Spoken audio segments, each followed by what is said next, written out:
Hello, everybody, and welcome to Reviews from Hell. Today we are back to our normal review table, and it's I am your host AJ, and I am joined by my co-host Steve. Hello, hello. And today we are going to review the new movie Triangle of Sadness. For some, it has been in your state or city for a few weeks, maybe, but this week is opening weekend for it playing in Charlotte, North Carolina, which is where we are. So, thanks to the studio, we were able to get a link to review the film. And I gotta say, I was highly impressed by this. I mean, did it drag out a little bit around sometimes in the film? Yeah, it did.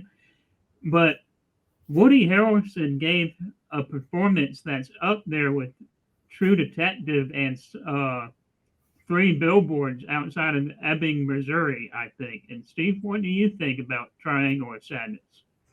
Oh my gosh, there's so much to unpack with it. I think that I actually did not know that it was opening kind of wider this past weekend, which I think is great. So if you're in the Charlotte area, or it's got to be probably in a lot of similar sized cities across the U.S., so get online and check it out. Try to go see it on the big screen. I thought it was, it's worth mentioning. I think that it is Palme d'Or winner at the Cannes Film Festival this past year.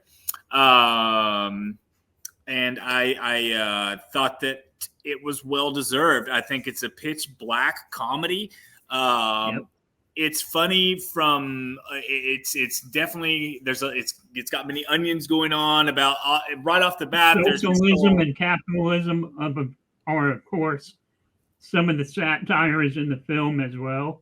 Yeah, I mean, there's a lot to say here about class, obviously, and sexism, and a lot of it seems to be a lot of rich versus poor. At the very beginning, you've got the great scene where you have the photographer talking to all the handsome young male models who are shirtless, and he says, "Give me Balenciaga, give me Balenciaga, give me exclusive," and they all drop their mouths and give the serious faces, and he says, "Okay, now we're at H&M, we're poor, we're middle class," and they all start laughing, right. And they keep going back and forth from that, and just this cold open of how they kind of right off the bat says this is going to be a skewering of not just kind of the high fashion world, but it's just a little stick in the eye, if you will, at class, and right.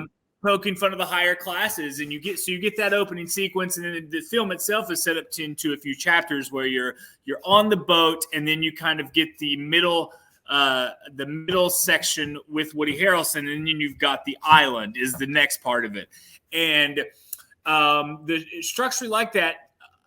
Structurally, I think that it is kind of perfect, and you could see this adapted into a stage play. Right. Yeah. Yeah, but you've got a lot of these. Basically, the film centers around a model couple who I think have won a chance, or in some way attached to their work, gotten a chance to be on this very exclusive yacht for a cruise, basically.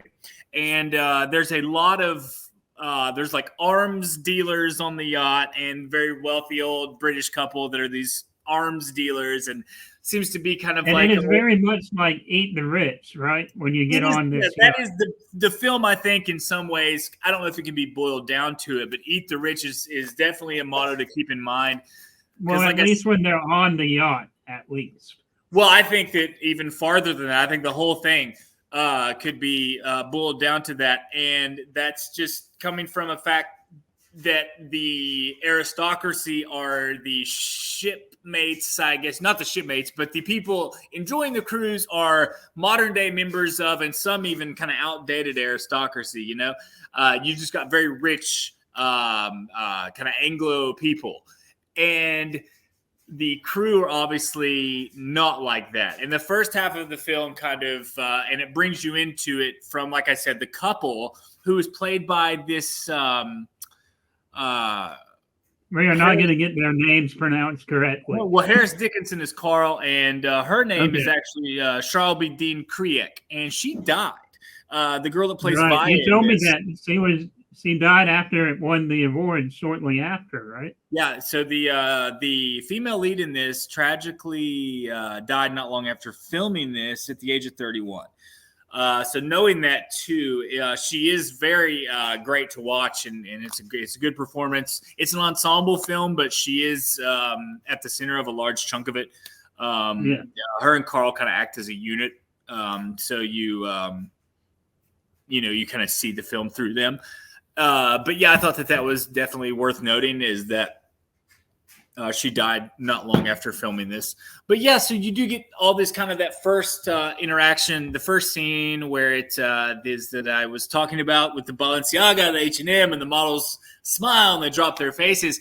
I mean, it's just right off the bat, you're making a pretty open joke about the fickleness of this high-end fashion world and us, people that are obsessed with it.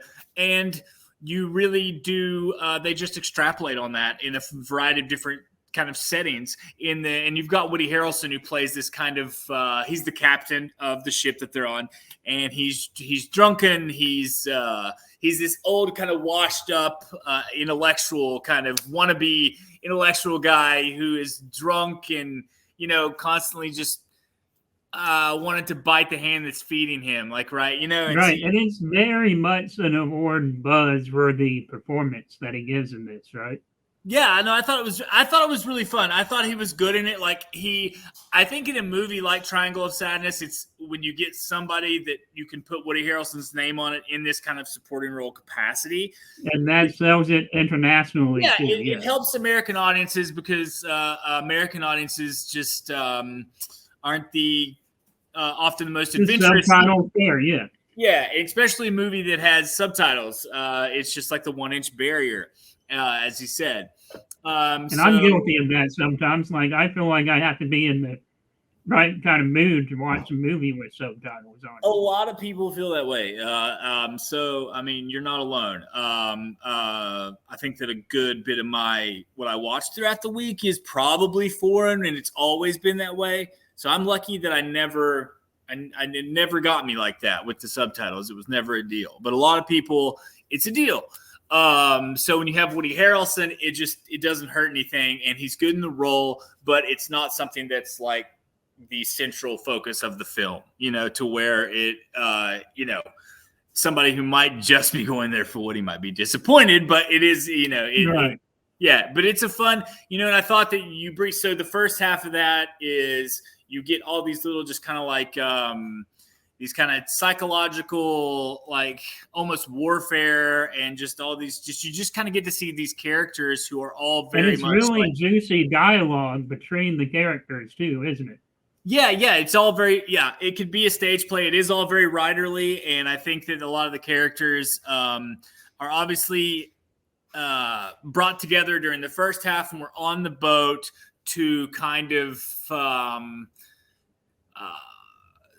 just spend time raising tensions amongst themselves. And then in the middle, when the boat crashes, we get to see all of these class roles all be reversed and all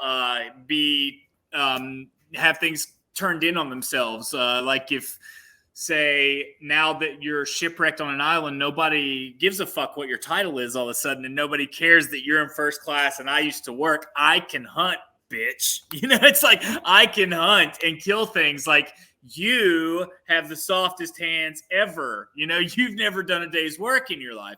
And so you get to see, and then you get to see done on top of that, you get to see like these people still making power plays, still having psychological one-upsmanship. Everyone's still playing chess for the most part. And you see that up right through the very end, which I wanted to say that we don't care, whatever about spoilers, but it ends very abruptly. And it leaves it open to interpretation, right? Well, they had the actress that plays hold on one second. I've got her right here. The actress that plays Abigail, who's amazing, Dolly DeLeon. And she gets, in the first half, that's Cheddar. Named after Cheddar Goblin from Mandy. I thought it was Cheddar Bob. Oh, Cheddar Goblin. But he says, I want to be on the show. But anyway, Dolly DeLeon is Abigail. and she is amazing. I thought best thing about it, she works as Such a total cat move behind you. Cat It was movie. such a Yeah. cat move. Oh yeah, we can just. You want me to just turn it over to Chi? No, it's fine. It's fine. No, you sure? No. I keep forgetting. My cat would do the same thing. Yeah. Oh, totally. Oh yeah, you can't control these guys. But Abigail, her performance was amazing, and she's one of the crew in the first half on the ship, and obviously these people treat her and others like shit in a lot of different ways. And once we get to the island, she's the one that kind of takes control, and she uses her position as someone that can fish and cook and clean the fish and keep them alive to trade in for everything from better shelter to sexual favors to, and if anyone's quick to judge her, it's like, well, wait a minute, everyone else has been doing this the whole time. It's just been more either established by a system or a society. It's all been put in place. And so that is hold on one second. I'm sorry to do this since I'm recording, but what is up? Oh, he's fine. We had a cat problem here. He's fine. He's hanging out. We have to edit this. Sorry, Bob. But anyway, so you get all that, and then you go ahead and pick up there because I lost my train of thought. Sorry. Right, because that actress who played that one who was kind of leaving the island, I forgot her name. What did you say it was? Was it Dolly? Abigail? You're talking about Abigail. That's Dolly DeLeon is the actress's name. As long as I'm saying that right. But she, so in the first half of the film, like she basically is just a subservient worker to these people. And once she gets to the, it's got a very much a Lord of the Flies kind of element to all this going on here. And she is the only one that can feed these people. Who are mostly the other survivors are either people who can't feed themselves or who are some of the rich clientele in some way who have never had to feed themselves, who've always had people like her doing it for them. And so she starts cooking. She starts catching the fish, yada, yada. And like we had said, she ends up doing all these things that are really funny to see unfold and almost jaw-droppingly so when it turns into, like I said, sexual favors and all this kind of power play stuff that goes on. But it's what people do. It's people can't help but to keep exploiting each other one way or another. And, you see different people that are in seemingly different positions that don't change, get an opportunity to be in another position. And then, and you get to see people get comeuppance that have treated people that are in the type of hospitality and sanitation work and food work, that they see as beneath them. Then we get to see these people get their comeuppance and have to rely on someone that in normal society on the boat would be quote unquote beneath them, as they would see it. So, you get all that kind of stuff. You get all that interesting kind of like Lord of the Flies type of, things that smarter, more educated people could say smarter things about than I am right now.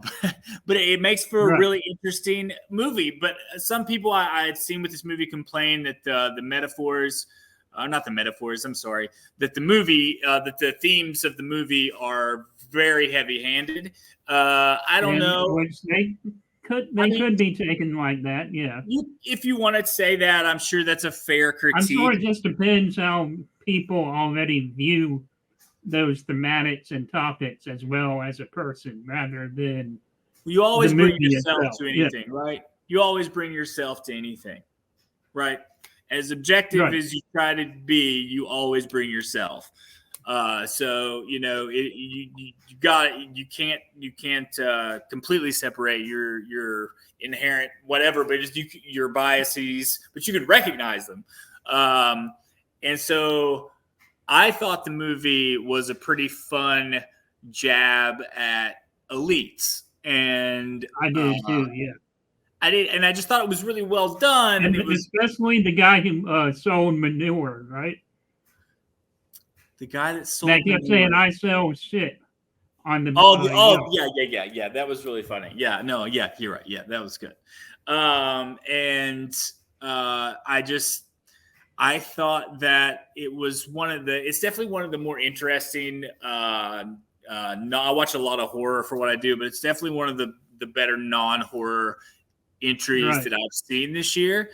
I don't know that I have an amazingly crazy things to add to a conversation about it. I would tell people to watch it. I would recommend it to anybody wanting to see something And different and kind of a breath yeah. of fresh air. And this time of year, right? This is where we get the typical end of the summer blockbusters, and before the fall festival begins, Oscar season. This is like in between it.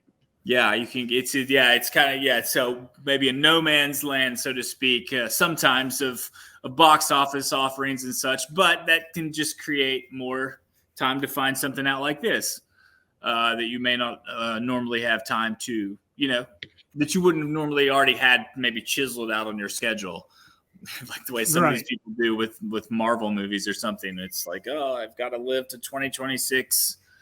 To see Iron Man 17, but no, Right. but no, yeah, something like this, you see something like this that maybe you weren't going to see in Triangle of Sadness, and you can tell everybody you saw the Palme d'Or winner this year.